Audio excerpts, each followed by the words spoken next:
안녕하세요. 방금 소개받은 박수연입니다. 반갑습니다. 네, 제가 어제 잠을 못 잤습니다. 제 제목 말고 다음을 보여드리면요.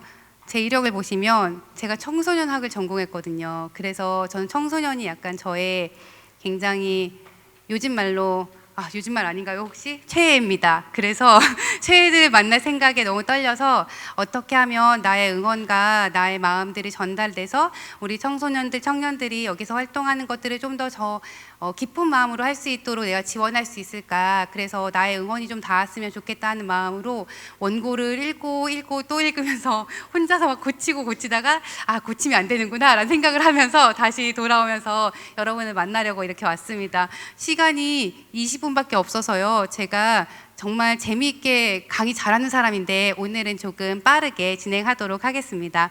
우선 저는 여기에 여러분 앞에 선 이유는 제가 청소년 활동을 한 10년 정도 하면서 ESD 프로젝트를 쭉 운영해왔던 그런 이력들 때문인 것 같습니다. 청소년들을 계속해서 만나왔고, 그리고 청소년들과 함께 지역사회 문제들을 해결해 나가는 그런 활동들을 해왔었는데요. 그러면서 제가 느꼈던 어떤 어려움들, 그리고 그것을 함께 해결해 나가기 위해서 가져야 할 어떤 제안들, 그런 것들을 좀 가지고 이 자리에 나왔는데 저의 말이 여러분의 마음을 좀 시원하게 해드릴 수 있었으면 좋겠습니다. 우린 이런 상황들을 너무나 잘 알고 있습니다. 기후위기, 사막화, 산불과 같은 자연재해, 그리고 전쟁이나 난민들의 문제들을 많이 알고 있는데요. 혹시 여러분들은 이 중에서 어떤 것이, 이 5가지라고 한다면 5가지 중에 어떤 것이 여러분 오늘 지금 일상에 큰 영향을 미친다고 생각하시나요? 네, 기후위기. 그치만 5가지 모두 다 내 삶을 굉장히 피폐하게 할 만큼 나에게 영향을 미치지는 않아라고 생각하실 수도 있습니다. 사실 마음속 한구석에는요. 물론 영향이 있어. 그치만 내가 오늘을 먹고 사는데 그렇게 죽을 만큼 힘든 것은 아니야 라고 생각할 수 있습니다. 과연 왜 그럴까요? 전 세계는 이렇게 난리인데요. 저는 그 이유를 불평등이라고 봅니다.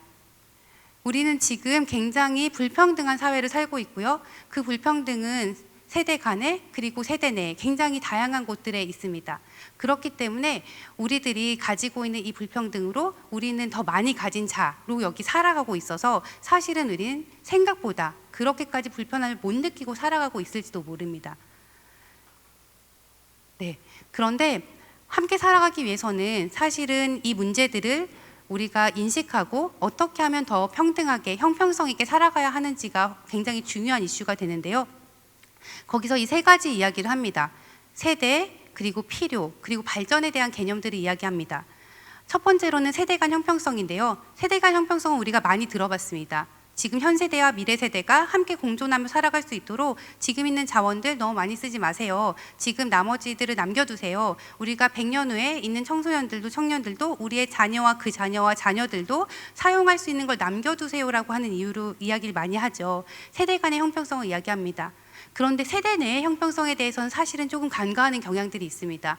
우리가 환경 정의라고 하는 이야기를 하면서 이 환경 문제들도 코로나 팬데믹을 겪으면서도 그랬고요. 굉장한 폭염들을 겪으면서도 사실 모든 사람이 똑같이 불편한 것이 아니라 더 소외되고 더 힘든 사람들, 더 가난한 사람들이 더 힘들다는 것을 우리는 알고 있습니다.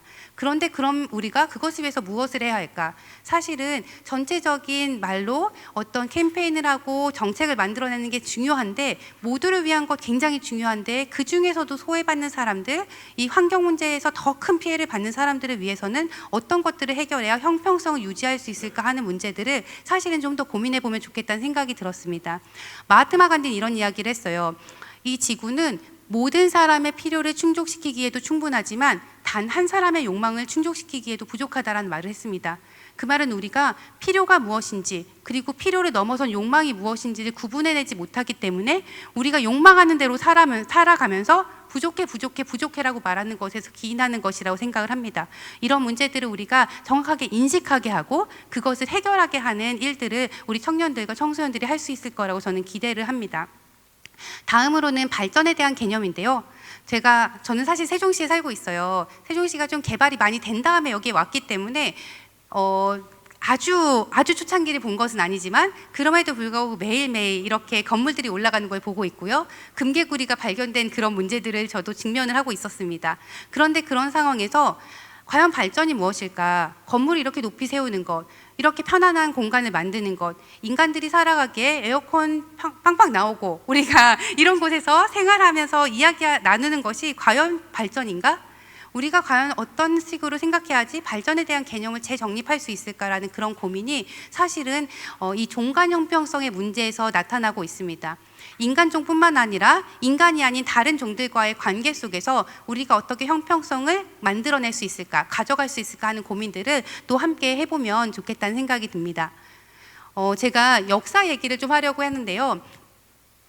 시간이 많지 않으니까 빠르게 말씀드릴게요. 제가 말을 굉장히 빠르게 하는 편이거든요. 하지만 책자에 있으니까 여러분께서 혹시나 나중에 좀 더 궁금하시면 검색해 보시면 더 나올 거라고 생각합니다. 하지만 제가 말로 또 설명하면 그만큼 설명이 잘 될 것 같아서 이야기를 좀 드리면요.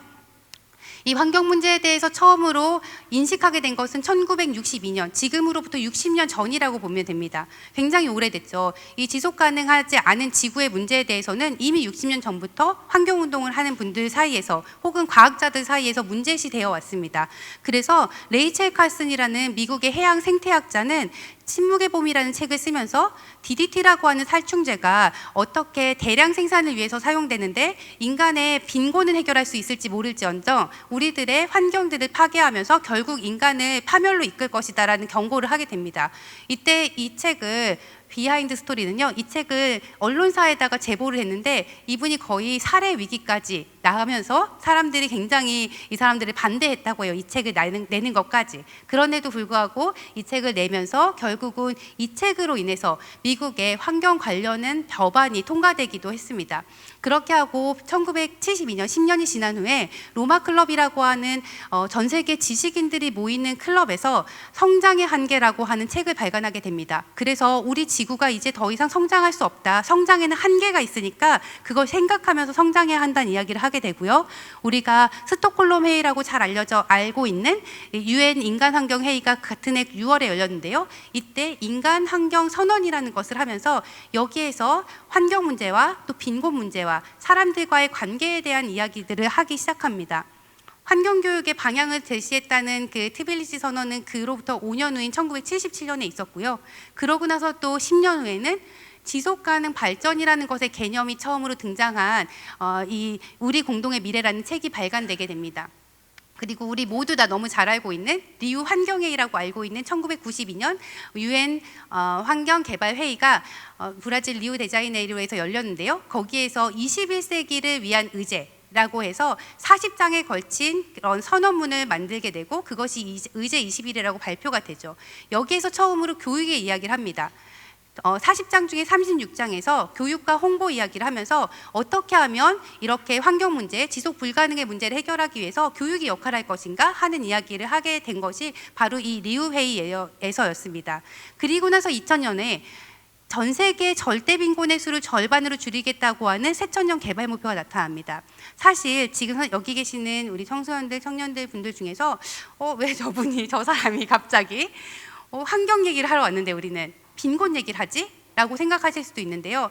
사실은 개발의 문제, 빈곤의 문제는 개발과 연결이 되어 있거든요. 왜냐하면 빈곤한 사람들이 좀 더 잘 먹고 잘 살기 위해서, 빈곤한 사람들을 좀 더 줄이기 위해서 우리가 해결할 수 있는 방법들을 생각하다 보니까 대량 생산으로 갔고 살충제를 사용했고 그런 문제들이 다 연결이 되어 있습니다. 그러다 보니까 빈곤 문제를 해결하는 것과 개발의 문제는 항상 상충하는 문제로, 그리고 환경 문제가 항상 상충하는 문제로 다뤄졌었는데요. 그러면서 이제 새천년 개발 목표가 나오고 15년 동안 2000년부터 2015년까지를 이 빈곤을 절반으로 줄이고자 하는 국제적인 노력을 했던 그런 때가 되었습니다. 그러면 교육은 어떻게 흘러가고 있을까요? 1992년도에 40장에 걸쳐서 의제 21을 선언한 다음에 10년 후에 사람들이 함께 다시 모였습니다. 우리 어떻게 하면 이 지구를 지속 가능하게 할 수 있을까? 당신들 어떻게 해봤어요? 물어봅니다. 뭐가 좀 잘 되는 것 같아요? 정치, 경제, 사회 어떤 것이 좀 더 효과가 있어요? 그런데 나왔던 이야기가 그래도 결국 교육이 아닙니까? 우리나라도 무슨 문제가 터지면 다 교육해야 된다고 얘기하잖아요. 마찬가지로 이때도 교육만이 그래도 희망이다라는 이야기를 합니다. 어릴 때부터 환경에 대한 이야기, 지속 가능성에 대한 이야기를 하게 된다면 좀 변화가 있을 것이다라는 이야기를 하면서 결국 유엔에서 지속 가능 발전 교육의 10년이라는 것을 채택하게 되고 2005년부터 2014년까지의 10년 동안은 지속 가능 발전 교육의 10년으로 지정을 하게 됩니다. 그렇게 해서 그 사업을 유네스코에서 담당을 하게 되고요. 그 유네스코에서 지금까지도 지속 가능 발전 교육이라는 것을 이끌어오는 그런 계기가 되었습니다. 네, 그래서 이런 활동들을 이어져 오는 것이 바로 국제적인 수준에서의 노력이라고 볼 수 있습니다. 이게 나오지 않네요. 네, 제가 여기에 이렇게 피라미드를 하나 그렸는데요.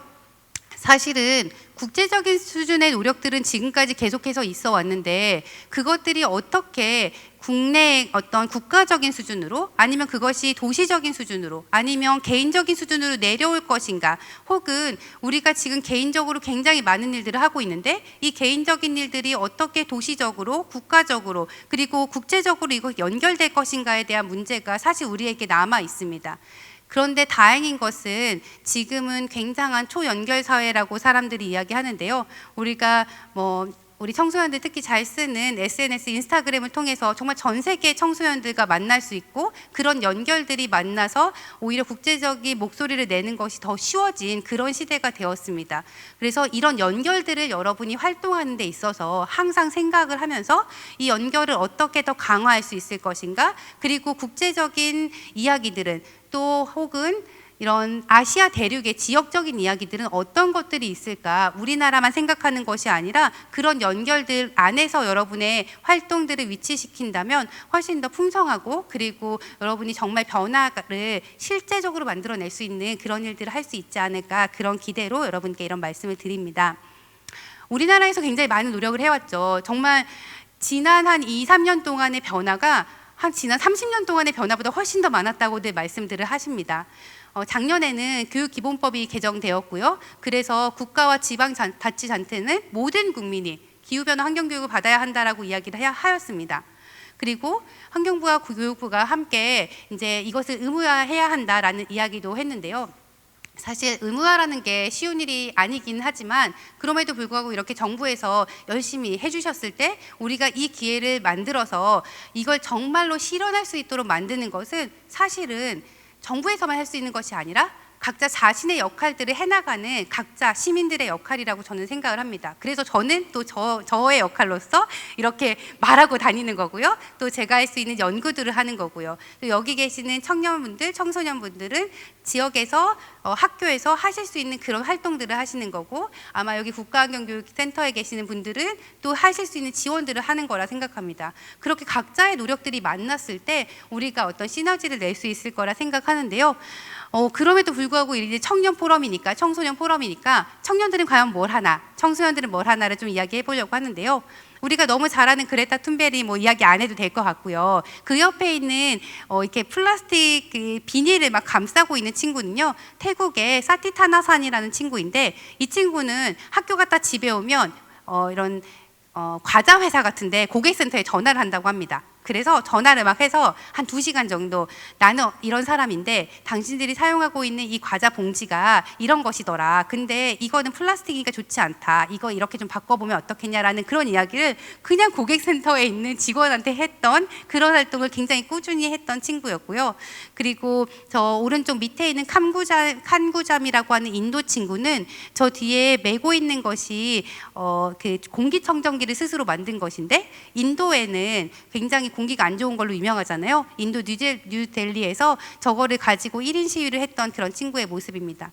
제가 이거를 사실 먼저 냈어요. 그러고 나서 며칠 전에 환경의 날이기도 하고 뭐가 좋은 기사가 없나 하고 찾다가 불현듯 1992년도에 청소년이 리우회의에서 발제를 했다는 얘기를 제가 들었던 기억이 나는 거예요. 누구지? 하고 다시 한번 찾아봤는데 그분이 바로 이 세본 스즈키라는, 여기 안 나오죠 지금. 네, 세본 스즈키라는 분이었습니다. 이분은 지금 한 40대 중반 정도가 됐는데요. 그 당시에 12살이었던, 지금으로부터 30년 전에 여러분처럼 청소년이 유엔회의에서 가서 그레타 툰베리가 말한 것만큼이나 강력하게 당신들 회복시킬 수 없으면 더 이상 망치지 마세요. 내 미래를 망치는 건 주식이 떨어지는 거나 아니면 당신들이 정치에서 패배하는 거랑 정말 다른 문제입니다. 이런 얘기들을 막 했습니다. 그런데 30년 지났는데 지금 모습 어떤가요? 사실은 저는 이걸 보고 한편에서는 와, 그렇게 예전부터 청소년들은 활동을 했구나 이런 마음이 들었다가도 또 한편에서는 아유, 그때도 했는데 왜 아직까지 이 모양이지? 라는 그런 마음이 사실은 좀 들었습니다. 그래서 제가 생각하는 좀 대안은 아니지만요, 제가 중요하게 생각하는 건 사실 이런 것들이기도 해요. 말로 하는 건 또 중요합니다. 내가 제안을 하고 내가 생각하는 것들을 캠페인하고 내가 원하는 것들을 보이스를 내는 것도 아주 중요한 일이지만 또 하나 중요한 일은 바로 이렇게 실제로 변화를 만드는 어떤 프로덕트를 만드는 거, 체인지 메이커로서 진짜 메이킹 활동을 하는 것도 굉장히 중요하다고 생각이 듭니다. 그런 사례들도 이렇게 있더라고요. 그래서 몇 가지를 가지고 왔고요. 여기에 있는 인도네시아 족자카르타의 가자마다 대학 사례는 조금 설명을 드려야 할 것 같아요. 이 인도네시아 족자카르타는요, 사실 우리가 인도네시아 하면은 딱 드는 생각은 우리보다는 후진국이네? 라는 생각이 솔직히 들잖아요. 그런 우리가 편견을 가지고 있지만 이 인도네시아 가자마자 대학은 1970년대부터 학생 커뮤니티 서비스를 실시를 했습니다. 그래서 학부생들은 자기의 전공을 살려서 인도네시아에 있는 지방 도시에 가게 되고 시골 지역에 가서 그 지역의 팀을 이뤄서 들어가서 거기에서 있는 지역사회 문제를 찾아서 그것을 해결하는 그런 프로젝트를 실시해야만 졸업할 수 있도록 되어 있는 그 제도가 벌써 1970년대부터 있었다는 거예요. 그리고 학교에 들어가서 7, 8주 거의 2달에 걸쳐서 그 지역에 머물면서 정말 문제를 해결해내는 그런 일들을 해왔습니다. 그래서 이런 사례들이 우리에게도 좀 인사이트를 주지 않을까 하는 생각이 들어서 여러분께 보여드리려고 가지고 왔습니다. 그래서 우리가 실제로 문제를 변화시키는 것, 실제로 지역을 변화시키는 것은 과연 어떤 의미일까? 이런 생각들을 좀 해보면 좋을 것 같고요. 국내에서도 이런 캠페인이 있어 왔죠. 여기 계신 분들도 거기에 참여했던 분들 분명히 있었을 것 같습니다. 또 서울에서 있었던 것뿐만 아니라 지방도시에서도 굉장히 다양하게 있었는데요. 국내에서는 이 청소년들의 활동들이 굉장히 큰 여파를, 그리고 제가 말씀드렸던 지난 3년간 지난 20년, 30년보다 훨씬 더 빠른 변화를 만들어낸 원동력이 되었다고 저는 봅니다. 이거는 저의 졸고이지만 저의 연구의 결과이기도 하고요. 뒤에 보시면 이렇게 결석 시위가 19년도 3월 달에 있었고, 그리고 중간중간에 여러 가지 활동들이 있었습니다. 청소년들이 직접 한 것도 있고요. 그리고 교육청이 한 일들도 있었지만 이런 식으로 활동들이 진행되면서 결국 마지막에 전국 시도교육청 내에 생태환경 교육 계획이 수립된 것이 2020년도와 2021년도가 굉장히 다릅니다. 제가 연구를 했을 때 2020년도에는 한 3개 정도의 교육청만 17개 교육청 중에서 3개 정도의 교육청만 이 환경 지속 가능 발전 교육에 대한 생태환경 교육 계획이 교육 계획 안에 들어가 있었는데요. 그 다음 해에는 한 개 교육청을 제외한 모든 교육청이 그 전체 문서, 그러니까 1년간의 연간 문서 안에 들어가 있었습니다. 제가 당연히 거기 한 개 교육청도 하기는 했는데요. 이제 전체 문서 안에 없었기 때문에 제가 없다고 표현했는데, 네, 누군지 말씀드리고 싶은데 참고 있겠습니다. 제가 사는 지역이라서. 네. 그리고 여기에 보시면 제가 이제 만들어냈던 정책 현장 지도입니다. 이게 보여야 하는데 이게 안 보여가지고요. 보시면요, 화살표를 보실 수 있는데요. 여기가 청소년 기후위기 비상행동입니다. 화살표가 여기서 시작하죠. 여기서 시작해서 이렇게 영향을 미치는 것을 여러분 보실 수 있습니다. 청소년들의 행동이 여러분 정말 큰 영향력을 미칠 수 있다는 것을 기억하셨으면 좋겠고요. 그런데 또 하나 제가 굉장히 안타까운 연구 결과를 하나 본 적이 있는데요. 청소년기에 환경운동에 환경단체에 열심히 활동했던 청년들이 10년 뒤 성인이 됐을 때 환경과 전혀 무관하게 살고 있다는 연구 결과를 본 적이 있습니다. 최근에요. 한국 사례였거든요. 왜 그랬을까요? 저는 여러분의 활동이 활동을 위한 활동이 아니었으면 좋겠습니다. 그리고 이것이 여러분 마음속에 내재돼서 지금 당장 성과가 어마어마하게 나지 않더라도 여러분의 삶이 변하는 그런 활동이 되었으면 좋겠다는 생각이 들고요. 물론 저런 성과를 내는 것도 굉장히 중요하고 여러분 안에 저런 활동에 저런 성과를 내는 그 라인 안에 여러분이 지금 서 있다는 것도, 그 자부심도 가지시는 것도 굉장히 중요할 것 같습니다. 국제 얘기를 조금 더 해볼게요. 그러면 우리나라 이렇게 뭐 하고 있는데 다들 그렇게 중요하게 생각하나? 청소년, 청년들이 진짜로 그렇게 중요하게 다뤄지는 거 맞나? 우리나라 학교에서 나 이거 하려고 하면 담임 선생님한테 허락 한번 받고 나오기 그렇게 힘들던데 아닌가요? 맞나요? 네, 청소년 운영위원께서 끄덕끄덕 하시는 거 보니까요. 네, 학교 현장에서 이런 것들을 허락받고 내가 외부 활동을 하는 게 사실 쉽지 않은 현실이지만 사실은 청년에 대한 인파워링, 청년의 권한 부여에 대한 것은 국제적으로 굉장히 계속해서 강조되고 있습니다. 유네스코에서 지속가능 발전 교육을 2030년까지 확장하겠다. 그래서 지속가능 발전 목표라고 하는 우리가 SDGs라고 말하는 것을 지속가능 발전 교육을 통해서 이것을 달성할 수 있다라고 해서 제시했던 것이 바로 지속가능 발전 교육 2030인데요. 여기서 굉장히 중요하게 다루는 것이 바로 네 번째에 있는 청소년과 청년에 대한 권한 부여입니다. 그래서 청년의 권한 부여와 참여가 이러한 지속가능 발전 교육 혹은 환경 교육들이 그렇게 해서 궁극적으로는 지속가능한 미래를 만드는 일에 굉장히 중요한 역할을 한다는 것을 이미 국제적으로 이런 활동들을 리드하고 있는 유네스코에서도 이야기하고 있는 것이고요. 그래서 청년들뿐만 아니라 사실은 저는 여기서 이런 게 중요한 것 같아요. 청년 활동은 청년들만 하는 걸까요? 그게 아니고 청소년이나 청년의 활동들은 함께하는 구성원들이 굉장히 중요합니다.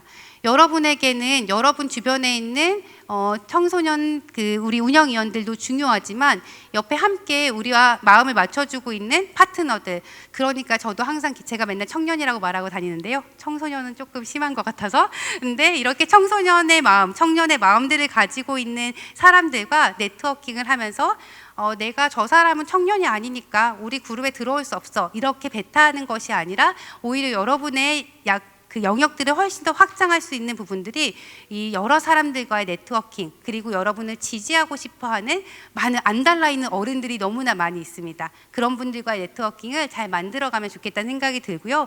여기서 중요한 것은 바로 이겁니다. 설계, 전달, 모니터링 과정에 전적으로 참여한다. 이것이 무엇이냐면 청소년들을 위해서, 청년들을 위해서 프로그램을 만들어 주니까 너네 와서 참여해라고 하는 것이 더 이상 안 된다는 말입니다.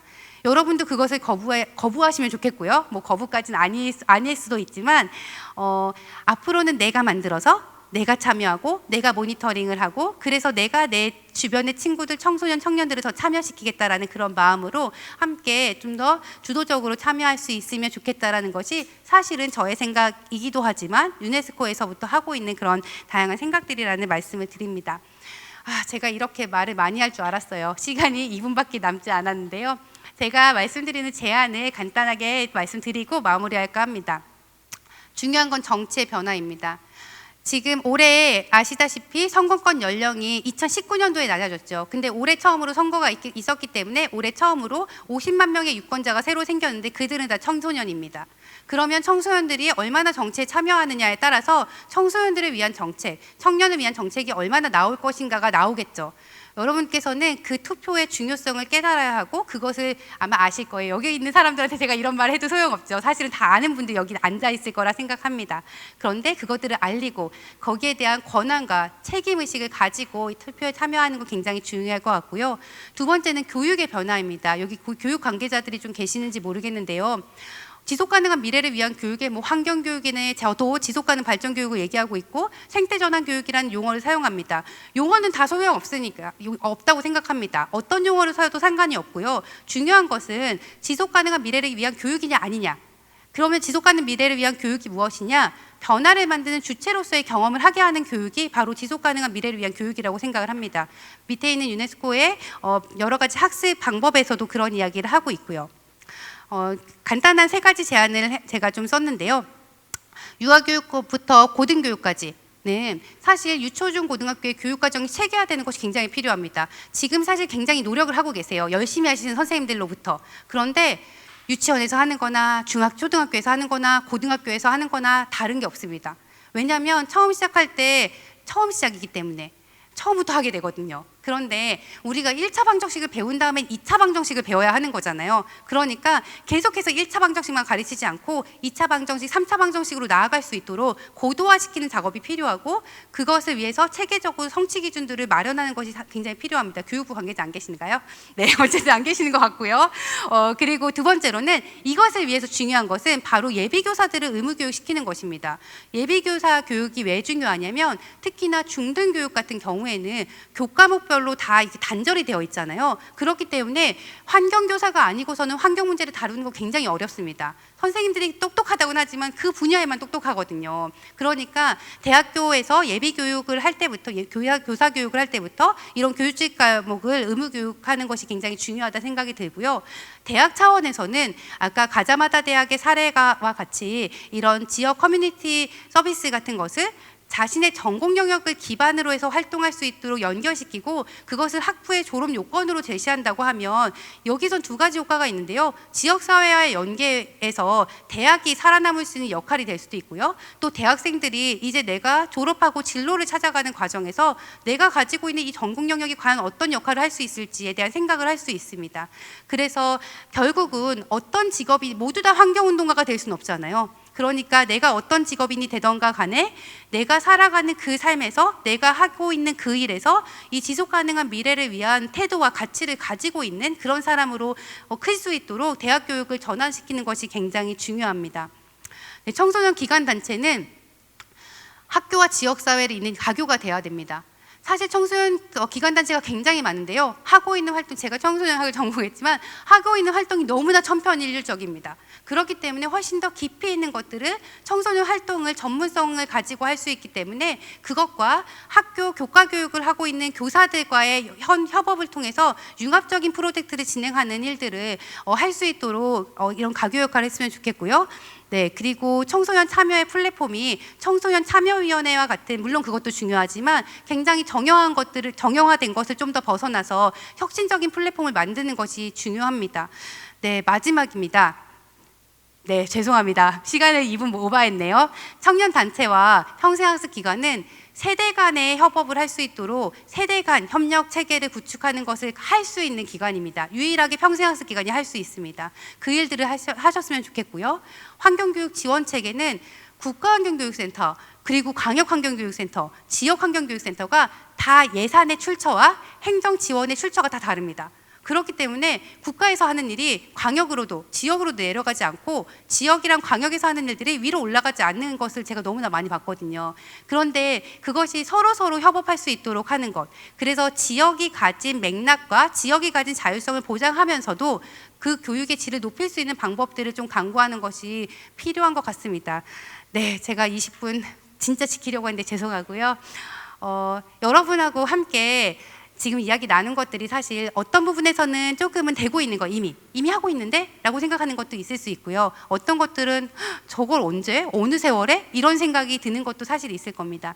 그런데 저는 지금 이 순간에 우리가 상상하지 않으면 상상하지 않고 행동할 수는 없다고 생각합니다.